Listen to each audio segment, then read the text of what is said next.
Hello नमस्कार श्री स्वामी समर्थ। स्वागत आहे तुम्हा सगळ्यांचं माझ्या YouTube चॅनलवरती। आजचा दिवस तुम्हा सर्वांना खूप छान सुखाचा आणि आनंदाचा जाऊ देत हीच मी स्वामींच्या चरणी प्रार्थना करते आणि आजच्या व्हिडिओला सुरुवात करते। पण त्या अगोदर तुम्ही माझ्या चॅनलवरती जर नवीन असाल तर चॅनलला सबस्क्राइब नक्की करा। त्याचबरोबर कमेंटमध्ये श्री स्वामी समर्थ लिहायला अजिबात विसरू नका। उद्या 8 मार्च वार आहे शुक्रवार आणि उद्याच्या दिवशी आलेली आहे महाशिवरात्री। तर महाशिवरात्रीच्या दिवशी आपल्याला व्रत करायचं असतं आणि भगवान शिवांचा आशीर्वाद आपल्याला प्राप्त करून घ्यायचा असतो। तर या दिवशी शिवतत्व जे आहे तर ते पृथ्वी तलावरती जागृत अवस्थेमध्ये असल्यामुळे वेगवेगळे आपल्याला उपाय सुद्धा करायचे आहेत। तर आजच्या व्हिडिओमध्ये तुमच्यासोबत मी एक अतिशय प्रभावशाली उपाय शेअर करणार आहे।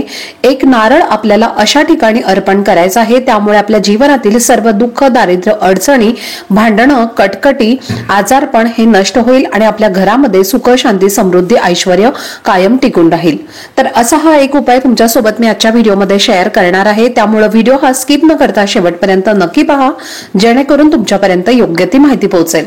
आणि तुम्ही माझ्या चॅनलवरती जर नवीन असाल तर असेच माहितीपूर्ण व्हिडिओ पाहण्यासाठी चॅनलला पण लगेच सबस्क्राइब करा आणि बेल आयकॉनला पण प्रेस करा, म्हणजे मी जेव्हाही नवीन व्हिडिओज अपलोड करेन त्याचं नोटिफिकेशन सर्वात आधी तुम्हाला मिळेल आणि तुमचा एकही व्हिडिओ हा मिस होणार नाही।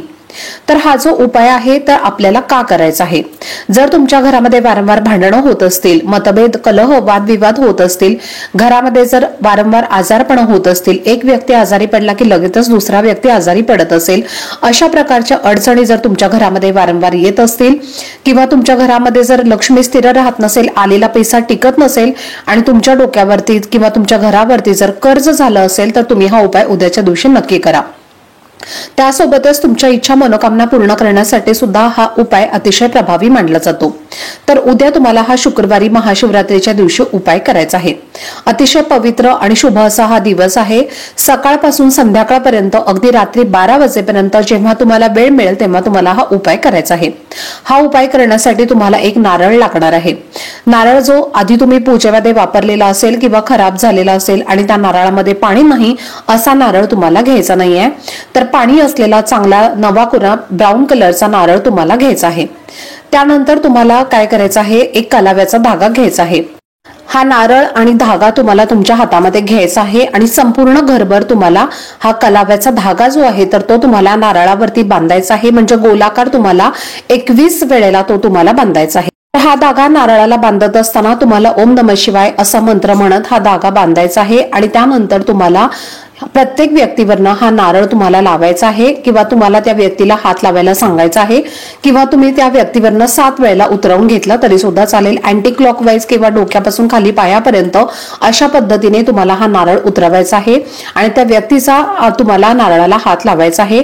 नारळ तुम्हालाच घ्यायचा आहे आणि सर्व व्यक्तींवरनं म्हणजे घरातल्या प्रत्येक व्यक्तीवरनं तुम्हाला हा नारळ उतरवायचा आहे। तर अशा पद्धतीने तुम्हाला हा नारळ उतरवायचा आहे आणि हा नारळ घेऊन तुम्हाला महादेवांच्या मंदिरात जायचं आहे। त्यानंतर तुम्हाला महादेवाच्या मंदिरामध्ये जाऊन तिथे हा नारळ तुम्हाला अर्पण करायचा आहे। शिवलिंगावरती तुम्हाला अर्पण करायचं आहे। शिवलिंगावरती अर्पण केल्यानंतर तिथे आपण जेव्हा फूल वगैरे अर्पण करत असतो तर अशा ठिकाणी तुम्हाला तो नारळ ठेवून द्यायचा आहे। त्यानंतर महादेवांना तुम्हाला प्रार्थना करायची आहे की माझ्या कुटुंबातील सर्व दोष अडचणी नष्ट होऊ द्या, घरातलं दारिद्र्य नष्ट होऊ द्या आणि तुमच्या घरातलं जे काही आजारपण आहे तर ते सुद्धा नष्ट होऊ द्या आणि माझ्या सर्व इच्छा मनोकामना पूर्ण होऊ द्यात अशी तुम्हाला प्रार्थना करायची आहे। त्यानंतर हा नारळ जो आहे तर तो तुम्हाला तिथे अर्पण करायचा आहे, चुकून सुद्धा फोडायचा नाहीये। तर अशा पद्धतीने तुम्हाला हा एक छोटासा पण अत्यंत प्रभावशाली उपाय उद्याच्या दिवशी नक्की आवर्जून करायचा आहे। उद्या दिवसभरामध्ये तुम्ही हा उपाय केव्हाही करू शकता, अतिशय प्रभावी असा उपाय आहे।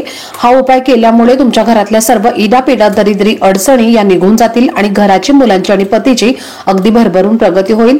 तर इच्छापूर्तीसाठी सुद्धा तुम्हाला हा एक उपाय करायचा आहे। तुमच्या मनामध्ये जर खूप दिवसांपासून एखादी इच्छा असेल आणि ती इच्छा तुम्हाला जर पूर्ण करायची असेल तर तुम्हाला एक तांब्याचा कलश पाण्याने भरून घ्यायचा आहे।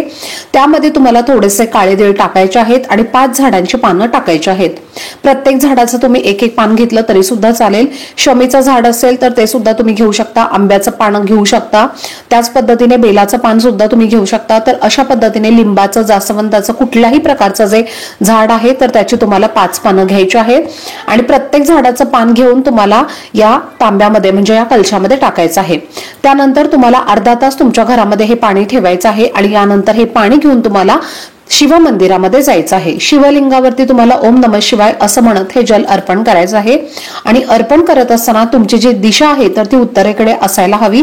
अशा पद्धतीने तुमच्या मनातील इच्छा तुम्हाला व्यक्त करायची आहे जल अर्पण करत असताना। त्यामुळे तुमच्या सर्व इच्छा मनोकामना या पूर्ण होतील। तर सांगितलेले दोन्ही उपाय अतिशय प्रभावी असे उपाय आहेत। तर तुम्हाला जो मी पहिला उपाय सांगितलेला आहे, जो नारळ तुम्ही मंदिरामध्ये ठेवायला जाणार आहात तर तेव्हा तुम्ही दुसरा उपाय सुद्धा करू शकता किंवा तुम्ही दोन्ही उपाय केले तरीही चालतील किंवा एक उपाय केला तरी सुद्धा चालेल। तुमचे अजून काही प्रश्न असतील तर ते सुद्धा तुम्ही मला कमेंट करून नक्कीच विचारू शकता।